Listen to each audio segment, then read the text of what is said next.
Mass level پر حقوق نظر نہیں آتے. اب یہ راستے بند جن کی وجہ سے ہوئے ہیں, کیا ایمبولینسز کا نہیں گزرنا وہاں سے, کیا لوگوں نے اپنے عزیز و اقارب کی طرف نہیں جانا, ہر ویکینڈ پر کوئی نہ کوئی تماشا کھڑا کرنا, کیا یہ سیاست ہے؟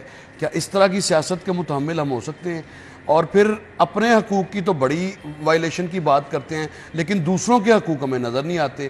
یہ ہارڈلی 4 سے 5% لوگ ہیں جو جن کی وجہ سے یہ سارے 97% لوگوں کو یہ اذیت کا سامنا کرنا پڑتا ہے. تو اس میں ان کا بھی ان کا یہ ملک نہیں ہے؟ ان کو نہیں سوچنا چاہیے کہ اگر ہم کال دیں گے, کال دیتے وقت ان کو نہیں خیال آتا کہ ہر روز کال, یار آپ نے کچھ تماشا بنایا ہوا ہے یار, آپ کے تو پتہ نہیں کس طرح کے وسائل آپ کو گرانٹ, آپ کو پتہ نہیں کہاں سے پیسہ آ رہا ہے جو آپ خرچ بھی کر رہے ہیں. یہاں پہ 10 مہمانوں کی دعوت کرنی ہو تو لگ پتہ جاتا ہے, ان کو پتہ نہیں کیسے کہاں سے پیسہ بھی آ جاتا ہے, کہاں سے یہ 10-10 کروڑ کے جلسے بھی کر لیتے ہیں, کہاں سے یہ اتنے وسائل. انہوں نے بیسیکلی اب ایک گروہ کو ہائر کر لیا ہے جو احتجاج کے لیے ان کے ساتھ رہے گا. یہ رویہ بھی کم از کم خدا کا خوف کر لیں, لیکن یہ سمجھنا ہوگا کہ آپ کا ملک لوگوں کو ذیت میں ڈال کے کیا ملے گا, اور نہ یہ سیاست ہے. یہ تو پتہ نہیں عجیب قسم کی انتقامی ایک رویہ ہے جس پہ یہ لوگ اترے ہوئے ہیں. خبروں کی تفصیلات کی طرف آئیں گے ایک بریک کے بعد, ہمارے ساتھ رہیے.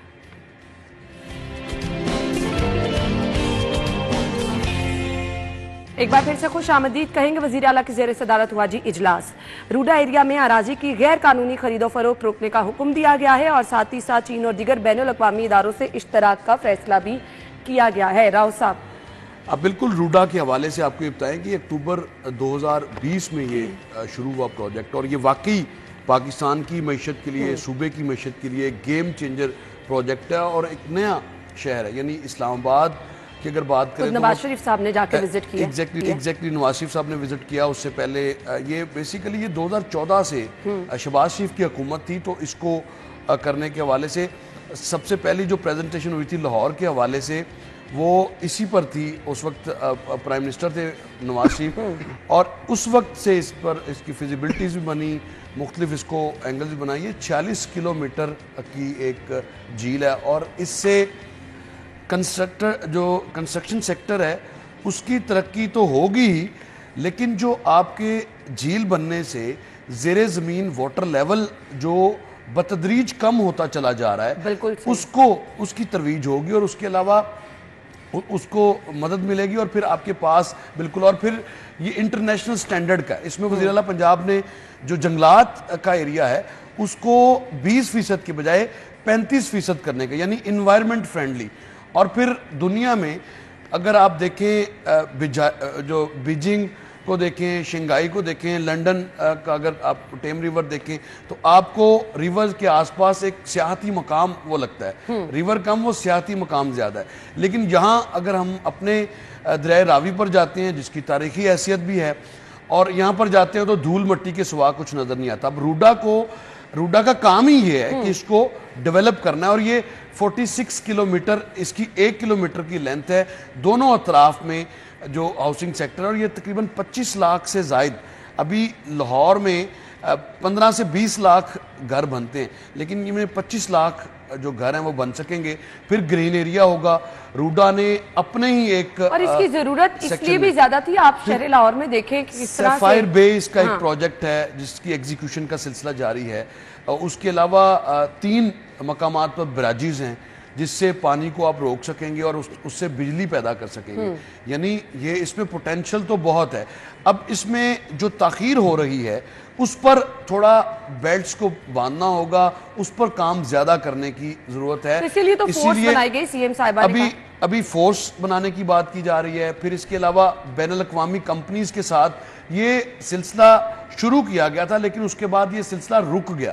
اب یہ دوبارہ سے اس کو ایکسپیڈائٹ کیا گیا ہے. تو یہ جتنی جلدی ہو, ایٹ لیسٹ اس کا جو فرسٹ فیز ہے, 3 اس کے فیزز ہیں, فرسٹ, سیکنڈ اور تھرڈ.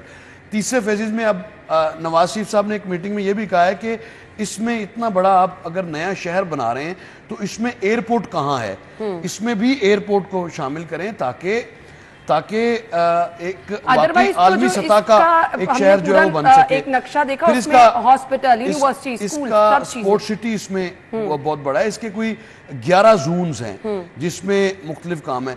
اور اب جو پیٹرن اڈاپٹ کیا ہے روڈا نے لینڈ ایکوزیشن کے حوالے سے، وہی پیٹرن اگر ڈے فرسٹ سے اڈاپٹ کیا جاتا تو آج اس کی صورتحال مختلف ہوتی. عمران امین صاحب نے کافی اس پہ کام بھی کر رہے ہیں، پھر وزیر اعلیٰ پنجاب کی اس پر بہت زیادہ نواز شریف خود گئے ہیں، میں نے پہلے ذکر کیا خود نواز شریف صاحب وزٹ کرنے کے لیے گئے، جو اس کے پشتے پکے کیے گئے ہیں صاحبہ خود وہاں پر اس کو اب اس کا گرین اور براؤن ایریاز کے حوالے سے کام کیا جا رہا ہے. تو جتنی جلدی اس کی ایگزیکیوشن ہوگی، آپ کے پاس شو کیسنگ کے لیے ایک پروجیکٹ، اسی کا ایک ہاؤسنگ پروجیکٹ ہے، انڈسٹریل زون بھی اس میں شامل ہے، جبکہ چہار باغ کے نام سے ایک الگ سے 1079 کنال کا ایک پروجیکٹ ہے، جس کا جو ڈیولپمنٹ کا کام ہے وہ میرا خیال ہے تقریباً مکمل ہونے کو ہے، رنگ روڈ کا فیسنگ ہوگا. تو جتنی جلدی آپ اس کی شو کیسنگ کریں گے، آپ بین الاقوامی کمپنیز کو، اس کی جو سب سے پہلی ملیشین کمپنی نے ویڈیو جاری کی تھی، اس کو اگر آپ دیکھیں تو آپ کو لگے گا کہ بالکل یہ ایک یورپین سٹی یا کوئی ترقی یافتہ ممالک میں اس کی، لیکن اس میں کام جو اس کا پیس آف ورک ڈسٹرب ہوتا ہے، اس پر مجھے لگتا ہے کہ اب گورنمنٹ کو بھی تھوڑا سنجیدہ ہونا پڑے گا. اور اس کی ایٹ لیسٹ فیز 1 تو اس کا جو ہے وہ اب تک کمپلیٹ ہو جانا چاہیے تھا. کنسٹرکشن کی جو کنال چینل کے لیے، اس کے لیے 39,623 کنال اراضی بھی ایکوائر کی جا چکی ہے.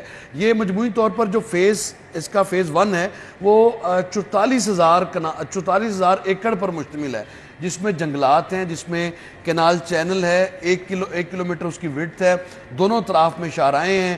اس کے علاوہ ود ان دا ریور اس کو جس طرح سے ڈیزائن کیا گیا، سیفائر بے اور مختلف زونز ہیں. ایک جیسے سڈنی کی آپ کو وہ نظر آتی ہے ہاربر ایریا، وہاں کا یہ اس طرح کا ڈیزائن بھی اس میں شامل ہے. تو تصاویر میں بڑا اچھا لگتا ہے. اب اس کی ایگزیکیوشن کی طرف جتنی جلدی جائیں گے، یہ پنجاب کی معیشت کو اور ملک کی معیشت کو تقویت دینے والا پروجیکٹ ہے، اور یہ گیم چینجر پروجیکٹ ہے، بہت بڑا سارا ہے. گیم چینجر کا ورڈ آپ نے زیادہ بہتر استعمال کر لیا. تجاوزات اور قبضے پر فوری ایکشن ہوگا، اس کے لیے فورس بھی علیحدہ بنائی جا رہی ہے. اچھا فیصلہ ہے یہ، بہت اچھا فیصلہ ہے. لیکن اس سے پہلے میں یہ بتانا چاہوں گا کہ راؤ صاحب نے بیجنگ کا ذکر کیا اور بھی بہت سے یورپین ممالک کا ذکر کیا. بیجنگ کی چائنا کی اگر ہم بات کریں تو چائنا میں 1964 کے بعد جو تھا وہ یہ گیم چینجر پروجیکٹ آنے شروع ہوئے تھے. 1964 سے پہلے چائنا بھی حالات ان کے کوئی اچھے نہیں تھے. وہاں پہ قحط جو ہے وہ پڑ چکا تھا، وہاں پہ بہت سے معیشت کے برے حالات تھے. لیکن اس کے بعد پلان کیا گیا کہ ہم نے لانگ ٹرم پلاننگ کرنی ہے، بہت عرصے تک اس کے اوپر کام ہوا، اور اس کے بعد آج چائنا دیکھے کہاں پہ کھڑا ہے. اس کی ایک بڑی مثال تھی کہ اس میں بہت سے جہاں پہ انڈسٹریل زون بنائے گئے تھے وہاں پہ رہائشی آبادیاں بھی نہیں ڈیولپ کی گئی تھی. اور یہ پروجیکٹ بھی ایز اٹ از جو ہے وہ مجھے لگتا ہے کہ وہ چائنا کا ایک جو کاپی لگتی ہے کہ جس طرح وہاں پہ گیم چینجر ہوا یہاں پہ سین، یہ پاکستان میں بھی، لاہور میں، یہ پنجاب میں یہ اپنا ایک منفرد. اور عرفان صاحب یہ وقت کی اہم ضرورت بھی شہر لاہور میں آپ مسائل دیکھیں کتنی آبادی کی وجہ سے بڑھتے جا رہی ہیں، ٹریفک ہر جگہ پہ، مطلب ہر طرح سے آپ دیکھیں کہ ایک ضرورت ہی آپ کو ایک نیا شہر آباد کرنے کی. بالکل لاہور میں جس طرح آبادی بے ہنگم طریقے سے بڑھ رہی ہے، پھیلتا جا رہا ہے، اور خودرو آبادی کے جس میں جو آپ کے سیوریج اور ماحولیاتی مسائل کو بنیادی وجہ ہیں. جب آبادی آپ کی بڑھ جائے گی ہر چیز آپ کی ڈسٹرب ہو جائے گی. آپ نے جو پلاننگ کی رکھی ہے سیوریج کی، وہ آپ نے رکھی ہے 20 لاکھ لوگوں کے لیے، 30 لاکھ 50 لاکھ لوگوں کے لیے. جب 2 کروڑ کے قریب اس سیوریج کو یوز کریں گے تو وہ سیوریج کا بیڑا گرک ہی ہوگا. اگر پانی کی جو آپ کے پاس، جیسے آپ نے ذکر کیا کہ پانی کے جو ذخائر ہیں وہ کم ہو رہے ہیں، تو اس کی بھی بڑی ایک وجہ یہی ہے کہ یہاں پہ بے ہنگم آبادی جو ہے وہ بڑھتی جا رہی ہے اور اس کو پلان نہیں کیا جا رہا. یہ اگر پلاننگ ہو رہی ہے جس طرح راؤ صاحب نے اس پہ ڈیٹیل میں بتایا کہ اس میں کیا کیا چیزیں ہوں گی، تو میں سمجھتا ہوں کہ یہ ایک واقعی گیم چینجر ہوگا. اور لاہور کو بھی تھوڑا سا سانس آئے گا. جتنی یہاں پہ آبادی بڑھ چکی ہے، مسائل آ جاتے ہیں، یہ سارے ایشوز، لیکن یہ سارے ایشوز تھے اور ان کی وجہ سے جو آپ کے کاروبار، جو معیشت کا پہیہ چلے گا، وہ ایک سب سے بڑی مثال وہ یہ ہوگی کہ یہاں پہ کاروبار جو ہے وہ چلے گا. ڈیفینیٹلی جب آپ وہاں پہ کام شروع کریں گے، وہاں پہ آپ انڈسٹری لگائیں گے, وہاں پہ ایئرپورٹ بنے گا, وہاں پہ اسکول, کالجز, یونیورسٹیز, ساری چیزیں بڑھیں گی, تو اس کے بعد ڈیفینیٹلی معیشت کا پہیہ چلے گا. تو معیشت جو اس وقت ہمارا جو ریڑھ کی ہڈی کی حیثیت جو ہے وہ اختیار کر چکی ہے اور ہمیشہ ہوتی بھی ہے, اس کو اسٹرینتھن کرنے کی ضرورت ہے. تو میں سمجھتا ہوں کہ اس طرح کے اور پروجیکٹ جو ہیں جہاں پہ روڈا کے لیے یہاں پہ یہ کیا جا رہا ہے, وہیں پہ ہمیں پنجاب میں دیگر اضلاع کے اندر بھی اس طرح کے پروجیکٹ کرنے چاہیے, کیونکہ آبادی کا بے ہنگم جو پھیلاؤ ہے اس کو کنٹرول کرنا چاہیے. ڈیفینیٹلی. اچھا, اس میں یہ چونکہ اس کی جو 46 کلومیٹر میں نے آپ کو پہلے بتا دیا, یہ سائفن سے شروع ہوتا ہے اور مراکہ تک جاتا ہے, یعنی اس میں شیخو پورہ کی تحصیل مرید کے, فیروز والا, یہ 2 تحصیلیں ہیں, جبکہ شیخو پورہ کی جو شرک پور تحصیل ہے وہ بھی اس کا 3 یہ تحصیلیں ہیں. اس کے علاوہ شالیمار سٹی اور اب تحصیل رائیونڈ بھی, یہ 6 تحصیلیں ہیں لاہور اور شیخو پورہ کی, جن کا یہ جو کہ مرج ہو رہی ہیں اور یہ سارا ایریا اس میں آ رہا ہے. اور اسی وجہ سے دیکھیں یہ ایشوز بھی اسی وجہ سے تھے کہ وہاں پہ کچھ ایسے عناصر تھے جو روڈا کی زمینوں کے اوپر قبضے کر رہے تھے. تو اسی کے اوپر کل وزیر اعلیٰ پنجاب کی جو میٹنگ تھی اس کے اندر ان چیزوں کو ایڈریس کیا گیا, اور اس کے اوپر انہوں نے فوری کہا کہ آپ لوگوں نے اس کے لیے ایک پولیس فورس بنائیں, چونکہ یہ اتھارٹی ہے. کیونکہ دیکھیں جہاں پہ لاہور کا ایشو ہے وہ لاہور پولیس ہینڈل کرتی ہے, جہاں پہ شیخو پورے کا وہ شیخو پورہ ہینڈل کرے گا. تو اس کی وجہ سے قانونی مسائل جو تھے وہ کافی درپیش آ رہے تھے. تو اس کے لیے کیونکہ ایک بہت نیا شہر ہے تو اس کے لیے اپنی فورس ہوگی جو ان معاملات کو بھی دیکھے گی. تو یہ میں سمجھتا ہوں اپنے آپ نے جو قانون بنائے ان کی ایگزیکیوشن کے لیے آپ کو فورس کی ویسے بھی ضرورت ہے, تو اس کو جتنی جلدی ہو سکے روزگار بھی ملے گا, نوجوانوں کو روزگار بھی ملے گا, اور پھر اس سے آپ کی ریٹ بھی ہوگی. اب اس سے زیادہ یہ کام سپیڈی ہوگا. تجاوزات کے حوالے سے آپریشن تو کیا جا رہا ہے مختلف سیکٹرز میں, اگر اس طرح لیکن زیادہ مؤثر ہوگا, زیادہ مؤثر کیا جا رہا ہوتا تو یہ فورس بنانے کی ضرورت نہ پڑتی. تو میں سمجھتا ہوں یہ بڑا اچھا پلان ہے کہ اگر آپ فورس بنائی ہے, اب آپ کو اگر کام میں سپیڈ پکڑنی ہے, رکاوٹوں کو دور کرنا ہے, تو یہ سب چیزیں تو ساتھ ساتھ لے کے چلیں گی. باقی جو اس کے فیچرز ہیں آپ لوگ کے سامنے ہی ہیں, اس سے بہت زیادہ فائدہ ہونے والا ہے.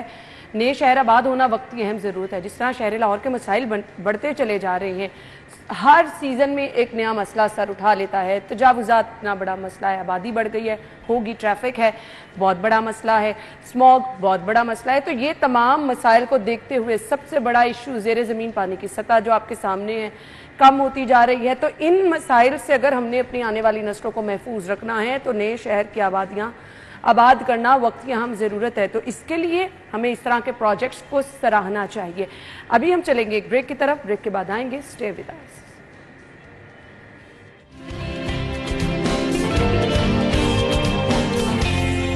ایک بار پھر سے خوش آمدید کہیں گے. خبر ہے اہم فیصلوں کے باعث ایل ڈی اے کے امور شدید متاثر ہونے لگے ہیں. L D A governing body کے فیصلے محکمانہ ترمیم کی نظر ہیں. اچھا جی, اب اہم فیصلے جو ہیں ایل ڈی اے کے امور متاثر ہونے لگے ہیں. عرفان ملک صاحب, کیسے معاملات چلیں گے؟ انا اس کے بارے میں بات کروں تو کل پرسوں بھی میں ایک خبر دیکھ رہا تھا کہ ایل ڈی اے کے حوالے سے کہ 6 ماہ سے لوگوں کے جو ایشوز ہیں وہ ریزالو نہیں ہو رہے. اس حوالے سے مجھے نگران دور حکومت یاد آ رہا ہے جب وزیر اعلیٰ محسن رضا نقوی کی جانب سے ایل ڈی اے کا جب وزٹ کیا گیا تو وہاں پہ جو 1 ونڈو بنا دی گئی, اور اس میں جب انہوں نے پہلا وزٹ کیا تھا تو ہر شخص جو تھا وہ ایل ڈی اے کے لوگوں کے بارے میں بتا رہا تھا کہ یہ کرپشن کا راستہ کھول رہے ہیں, کرپشن کر رہے ہیں, پیسے مانگ رہے ہیں, کام کو ڈیلے کر رہے ہیں کام کو ڈیلے کر رہے ہیں. لیکن اس کے بعد انہوں نے کہا کہ یہ ایسا نہیں چلے گا, اس کو سٹریم لائن کیا جائے گا, 1 ونڈو آپریشن کر دیا گیا, وہ ساری چیزیں ہو گئیں. لیکن انفارچونیٹلی جب وہ دور ختم ہوا تو اس کے بعد سے یہ مسائل دوبارہ سے سر اٹھانا شروع ہو گئے, اور جہاں پہ لوگوں کو ایشوز ہیں وہاں پہ ترقیاتی کاموں کے اندر بڑی جو ہے وہ ایک بہت بڑے ایشوز جو ہیں وہ صرف ان افسران کی وجہ سے جو ایل ڈی اے کی بلڈنگ میں بیٹھے ہیں. میں راؤ صاحب کے ساتھ خود ان کے اپنے ایک پرسنل کام کے لیے وہاں پہ جاتا رہا, اور کئی گھنٹے ہم لوگ وہاں پہ بیٹھے رہتے تھے لیکن کوئی بات سننے والا نہیں ہوتا تھا. اور جو لوگ جس کے پاس ٹائم لے کر جاتے تھے, جس کے پاس جاتے تھے وہ یا تو پیسوں کی ڈیمانڈ کرتا تھا یا وہ کہتا تھا کہ وہ اس کاؤنٹر پہ چلے جائیں, اس کاؤنٹر پہ چلے جائیں. یہ ایشو جو ہیں یہ ان کی روٹین ہے, اور وہ لوگ جس طرح وہاں پہ ایک اپنے آپ کو سمجھتے ہیں کہ وہ کسی کنگ کے محل میں بیٹھے ہوئے ہیں, اور وہ سارے ہر اپنی سیٹ کے اوپر بیٹھا ایک علیحدہ سے کنگ ہے اور اپنی ریاست کو چلا رہا ہے. جس کے پاس وہ فائل آ گئی اس کے بعد اس نے اس کا بیڑا گرک کرنا ہے, اس نے کوئی کام نہیں کرنا جب تک اس کو وہ ایک پراپرٹی ٹائکون ہے ان کی طرف سے کہا جاتا ہے کہ فائلوں کو پہیے لگا دیتا ہوں میں, جب تک فائلوں کو پہیے نہیں لگیں گے وہاں پہ فائل کوئی سوچ بھی نہیں سکتا کہ اس کا پروسیس ہوگا. تو یہ ایک الارمنگ چیز ہے, اس کو بہتر کرنے کے لیے ایل ڈی اے کی گورننگ باڈی کے فیصلوں میں تو محکمانہ جو ایک ترامیم کی نظر تو وہ تو ہو ہی رہے ہیں, لیکن ایل ڈی اے جو فیصلے کر لیتا ہے ان پر عمل درآمد بھی نہیں ہو پاتا. مثال کے طور پہ کئی مرتبہ کوئی ایک پروجیکٹ جو ہے وہ ایل ڈی اے نے اپنی ڈیڈ لائن جو دی جاتی ہے اس کے مطابق اس کو مکمل نہیں کیا. بہت سارے پروجیکٹ کیے ضرور ہیں, نگران دور میں انہوں نے کافی سارے کی. نگران دور میں اس لیے کہ ڈنڈا تھا پیچھے, یہی بات ایک بندہ کرو, یہی بات ہے, صبح دوپہر شام. سخت سردی میں جبکہ باہر نکلنا محال ہوتا تھا, ایک شخص پہن کے پہنچا ہوتا تھا ادھر, تو وہ ایک تھا ایک ایلیمنٹ, وہ اب وہ پرائورٹی تھی نا, پرائورٹی تھی کہ ہم نے کام کرنا ہے عوام کی خدمت کے لیے. اب میں بہت سارے ایل ڈی اے کے ایسے پروجیکٹس ہیں جن پر ایل ڈی اے بے شمار بلینز آف روپیز خرچ کر چکا ہوا ہے. مثال کے طور پہ ایلیویٹڈ ایکسپریس وے, کوئی نہیں, اس کا کوئی پتہ ہی نہیں ہے. 6-7 ارب روپیہ خرچ ہوا ہے عوام کے خون پسینے کی کمائی کا, لیکن مجال ہے اس پر کوئی پیش رفت ہو, گورننگ باڈی نے کوئی وزیر اعلیٰ پنجاب کے سامنے اس کو رکھا ہو کہ اس پروجیکٹ کے حوالے سے, یہ 2014 کا شہباز شریف کا پروجیکٹ ہے جو انہوں نے شروع کیا تھا اور جس کے لیے لینڈ ایکوزیشن کی گئی, لیکن کون سے اپنی جیب سے پیسے گئے ہیں, لوگوں نے ساری زمینوں پہ لوگوں نے قبضہ کیا ہوا ہے اور پیسے بھی لیے ہوئے, اور اسی پروجیکٹ کے حوالے سے فیصلے ہوئے ہیں کہ جن کی زمین ایکوائر کی تھی ان کو جو ریٹ ان کے ساتھ طے ہوا, ٹریبیونل نے فیصلے کی اس پر عمل درآمد نہیں ہو رہا, جائیں تو ایل ڈی اے اس پر عمل درآمد نہیں کرتا, ایل ڈی اے کہتا جی ہم اپیل میں جائیں گے. اب یہ میں مثال دے رہا ہوں آپ کو. اچھا, اسی طرح سے ایل ڈی اے سٹی کے حوالے سے ہم دیکھتے ہیں آئے روز کوئی نہ کوئی نیا فیصلہ سامنے آتا ہے, اور اس پر بھی اچھا خاصی جو, اسی طرح سے ایل ڈی اے ایوینیو کی بات کر لیں, وہ 2002 کی غالباً سکیم ہے اور آج بھی حل طلب ہے. سبزہ زار سکیم ایل ڈی اے کی مین بولیوارڈ ہے, اور وہ پچھلے 1.5-2 سال سے, پچھلے 2.5 سال سے وہ وہاں پہ سیوریج نہیں پڑا. مجھے لگتا ہے کہ اس کا سیوریج چاند سے آنا ہے, تو اس کا آرڈر ہوا ہے, خلا سے اس نے آنا ہے, زیادہ 1.5 کلومیٹر کا رستہ ہوگا. اور میں حیران اس بات پہ ہوں کہ ایل ڈی اے کا جو عملہ ہے, ایل ڈی اے کے جو پی اینز ہیں, وہ پی اینز ہاؤسنگ سوسائٹیز میں مافیا کا روپ دھار چکے ہیں, لیکن کسی کو نظر نہیں آتے, کسی کو نظر نہیں آتے. پہلے گھر بنواتے ہیں, کرین لے کے جاتے ہیں, چھیڑ گراتے ہیں, اس کے بعد ساز باز کرتے ہیں, اور پھر ان کو نقشہ ان کا پاس ہوتا ہے, لیکن اس نقشے کے مطابق گھر نہیں بنتے. یہ کامن پریکٹس ہے, اس کو جہاں سے مرضی آپ چیک کروا لیں. آئے روز آپ بھی دیکھتے ہیں, بلکہ ملتان روڈ کے حوالے سے بہت ساری ایسی چیزیں میرے سامنے آتی ہیں, چونکہ زیادہ گزر رہائش بھی وہاں پہ ہے. تو ایل ڈی اے نے جی آپریشن کیا, ایل ڈی اے نے گرا دیا, اور اس کے تھوڑے عرصے بعد وہاں پر ایک شاندار عمارت بن گئی. وہ کیسے بن گئی؟ اسی پیٹرن پہ. آپ ایل ڈی اے کی آفس کے سامنے روڈ 3 دفعہ ٹوٹ چکی ہے, اس میں اتنے بڑے شکاف پڑ چکے ہیں. یہ ریسنٹلی 2-4 دن کی بات ہے, یہ وہاں پہ پھر ایک شگاف حادثہ ہوا, حادثہ بھی ہوا. اب میں حیران اس بات پہ کہ ایل ڈی اے کی اپنی جو ورکنگ ہے اس میں کوئی شک نہیں ہے کہ لاہور شہر کی ترقی میں ایل ڈی اے کا بڑا کردار رہا ہے, لیکن جب ایل ڈی اے کے پیچھے کوئی چھڑی والا شخص ہوتا ہے تو پھر تو کام, پھر وہ جب جو ہی چھڑی والا شخص تھوڑا, اب وزیر اعلیٰ پنجاب نے بنیادی طور پہ میں سمجھتا ہوں کہ وزیر اعلیٰ پنجاب نے اس ادارے کو سیٹ اسائیڈ کیا ہے, کیونکہ وزیر اعلیٰ پنجاب نے ہر ادارے کی میٹنگ لی, لیکن ایل ڈی اے کی میٹنگ سب سے تاخیر میں, جبکہ ایل ڈی اے ایک امپورٹنٹ ادارہ ہے, اس کا اپنا بجٹ ہے, میٹروپولیٹن کارپوریشن لاہور سے زیادہ بجٹ ہے اس کا, اور اس کی جو سکیمز ہیں ان کی ایگزیکیوشن جلدی ہونی چاہیے. دعائیں کر سکتے ہیں کہ ان کی بھی روش کبھی تبدیل ہو, یہ بھی کبھی عوام کو سہولت فراہم کر سکے. بریک کے بعد آتے اسٹے ود اس.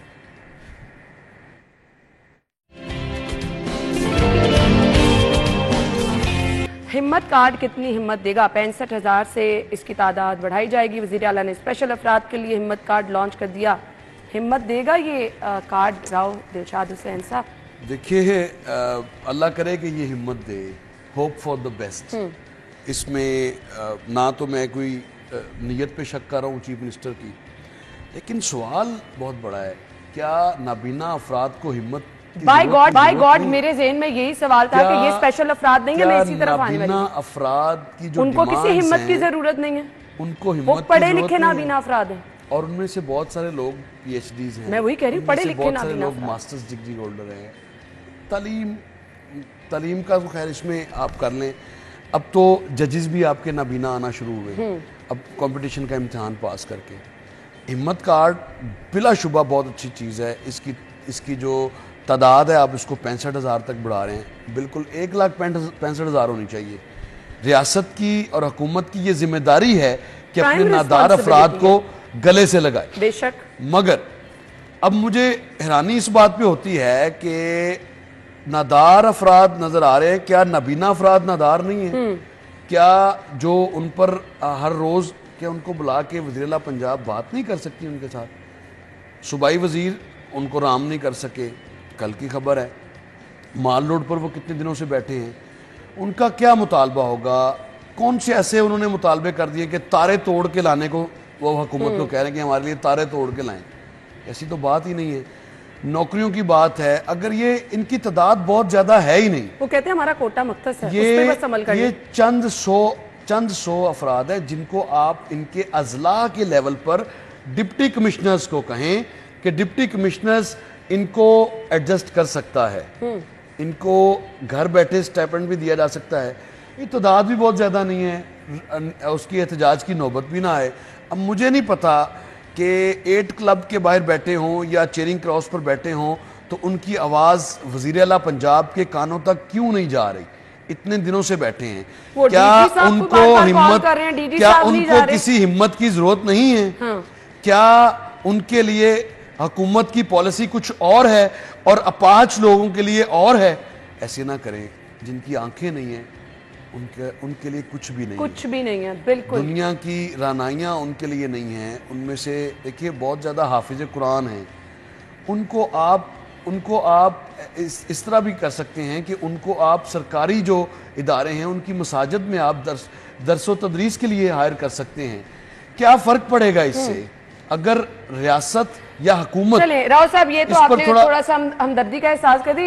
ہمت کارڈ کیا ہے, مجھے تھوڑی اس کی فیچرز بتا دیں. ہمت کارڈ سے 10,000 روپے جو ماہانہ ہیں وہ ملا کریں گے جو نادار افراد ہیں. یہ 65,000 افراد تک اس کا دائرہ کار بڑھانے کی ضرورت ہے. کب سے اس کا آغاز ہو رہا ہے؟ تمام اس کا آغاز وزیر اعلیٰ پنجاب نے کل سے کر دیا ہے, اور اب گھر بیٹھے ہی ان کو جو ہے وہ یہ پیسے مل سکیں گے. ویل چیئر اور مصنوعی اعضاء بھی فراہم کرنے کا اعلان کیا وزیر اعلیٰ پنجاب نے.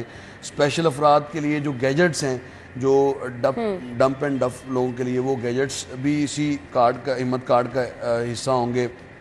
جبکہ ان کو اورنج لائن اور میٹرو بس میں جو کرائے کی فیسلٹی ہے ان کو وہ بھی فری کرنے کا اعلان وزیر اعلیٰ پنجاب نے کیا. اس کو سراہنا بھی چاہیے, لیکن اگین جہاں سے شروع کی بات راؤ صاحب نے, ان نابینا افراد پہ پلیز نظر ثانی کریں, ان کو بھی آپ کی توجہ کی ضرورت ہے. تھینک یو سو مچ, آپ لوگوں کے وقت کا شکریہ. بریک ہوگی, ہیڈ لائنز ہوگی, پھر شو میں آئیں گے, ہمارے ساتھ رہیے گا.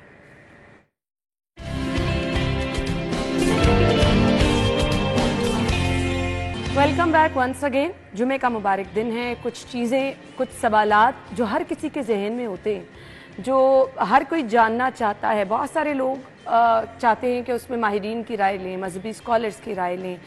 اچھا جی, نماز 5 وقت پڑھنے کے احکامات ہیں. ایک شخص جو 5 وقت نماز کی ادائیگی یقینی بناتا ہے, لیکن وہ شخص پریشان رہتا ہے نماز پڑھنے کے بعد. وہ یہ سوچتا ہے کہ پتہ نہیں میری نماز قبول ہوگی بھی یا نہیں. نماز کی قبولیت کی نشانیاں کیا ہیں؟ نماز پڑھتے ہوئے دھیان ادھر ادھر ہو جانا, گھر کے کسی کام کاج کے بارے میں سوچنا, اپنے آنے والی زندگی کی پلاننگ کے بارے میں سوچنا. اچھا سم ٹائم میں نماز پڑھی ہوں تو مجھے خیال آ رہا ہوتا ہے, اچھا بچہ نہ گر جائے, اچھا یہ نہ ہو جائے. ایک دم سے بیل ہو گئی, آپ کا دھیان ادھر چلا گیا. آپ نے کل دفتر جانا ہے تو کیا کرنے, آپ کی زندگی میں اپنے کوئی معاملات چل رہے ہیں, تو آپ پریشان ہو جاتے ہیں کہ میں تو نماز پڑھا تھا تو میرے ذہن میں کیوں دنیاوی باتیں آنا شروع ہو گئی. نماز سے دھیان ادھر ادھر ہو جاتا ہے. ایسے میں سم ٹائم آپ یہ بھی بھول جاتے ہیں کہ اچھا 4 فرض پڑھنے تھے تو پتہ نہیں میں 2 فرض کے بعد اسلام جو ہے میں نے سلام کر لیا.